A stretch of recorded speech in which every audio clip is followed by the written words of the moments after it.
My name is Salman, and today my friends and I are going to talk about GloFish, which is the GMO that we have selected for our assignment. But let's talk about GMO first.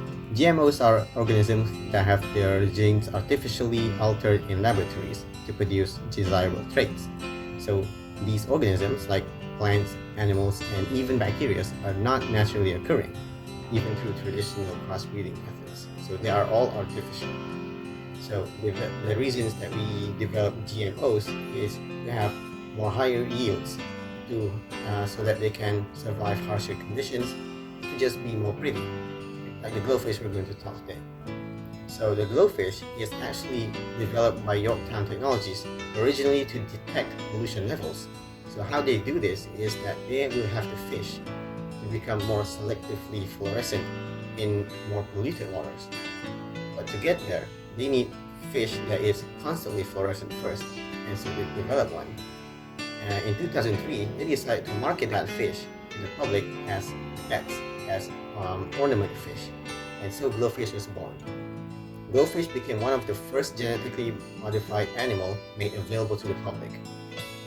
Over the years, several species has been used to develop more variations of GloFish, including zebrafish, tetra, rainbow shark, even bettas. They are also available in many different colors, such as starfire red, moonrise pink, sunburst orange, electric green, cosmic blue, and black purple. These are all trademark GloFish colors. How they achieve the fluorescence, though, is interesting. They added genes from bioluminescent organisms such as jellyfish and various sea corals, which occur naturally, unlike the GloFish, which is artificial, as we described earlier. One of the processes that they use to develop these GMOs like GloFish is cloning. Generally, cloning means to produce an organism entirely identical to the donor genetically. But in molecular cloning, it refers to the method that we use to assemble recombinant DNAs and replicate them so that we can get the desired traits. And now my friend is going to do a walkthrough of the steps in molecular cloning in great detail. Hey, Ame. Hi, my name is Ame Imran bin Zulkifli. I would like to talk about the step of the cloning process to form the GloFish. Let's go. This is a commonly used bacteria cell which is E. coli, and this is an organism cell that we take the gene of interest from them. So the first step is the identification and isolation of the gene of interest, which is to purify our plasmid matter from the bacteria and the gene of interest from the organism. After we purify the gene of interest from the organism and plasmid vector from the bacteria, which is E. coli, the second step is we cut the specific site in the polylinker of the both of them by using the restriction enzyme, and the cutting result will produce either sticky end or blunt end for both of DNA fragment. The third step is the DNA splicing and ligation process, where the splicing process is to remove the non-coding regions known as introns. Then the ligation process to ligate the gene of interest into the open site of the plasmid vector by using the DNA ligase to form the recombinant DNA.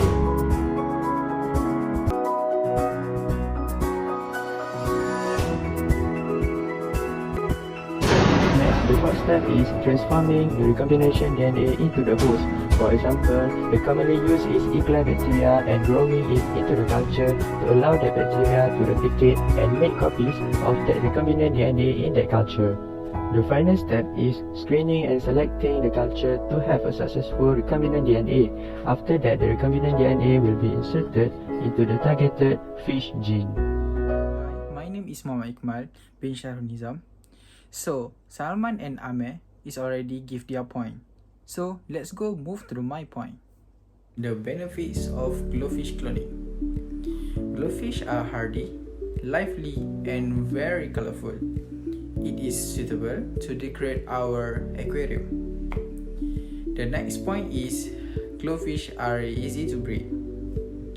The third point is GloFish are safe for the environment because of the GloFish are not using dye or injected for their color, but their unique color is a hereditary trait from genetic that passed from generation to generation.